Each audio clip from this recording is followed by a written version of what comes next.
लाहौर के इलाके अचरा बाजार में एक मौलाना साहब ने अपना नाम Guinness book of world record में दर्ज करवा लिया है, जब जुल्म, नाइंसाफी और चोर बाजारी से भरे हुए बाजार के दरमियान उन्होंने लफ्ज गर्मा गर्म हलवा ढूंढ निकाला। लोग मौलाना साहब की बारीक बीनी पे बहुत हैरान हुए और हजारों का मजमा इकट्ठा हो गया।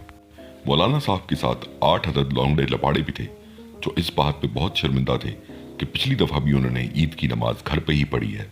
आइए खबर की तफसील लेते हैं हमारे नुमाइंदे तीफे काने से। जी खालिद, लाहौर के इचरा बाजार के अंदर आज अजीब गरीब सूरत हाल डेवलप होगी जब एक खातून उर्दू खताती वाला लिबास पहन के आई, जिसके ऊपर लफ्ज़ हलवा लिखा हुआ था, जिसके ऊपर लोग मजहबी इंतशार का शिकार हो गए। बाज़ लोगों ने कहा कि जब खातून ने हलवा लिखा है तो गर्मा गर्म हलवा दे क्यों नहीं, और बाज़ लोग अपने ही चक्कर में थे, वो ये कह रहे थे कि खातून को भर ना करके बाजार के साथ चक्कर लगाए जाए। लेकिन सूरत हाल तब कंट्रोल में आई जब एक खातून पुलिस एहलकार ने नारा लगाया कि दाता दरबार दे मिठे चौल दी देगा बढ़ रहे ने। इस नारे की बुनियाद पर सारे लाहौरी वहाँ से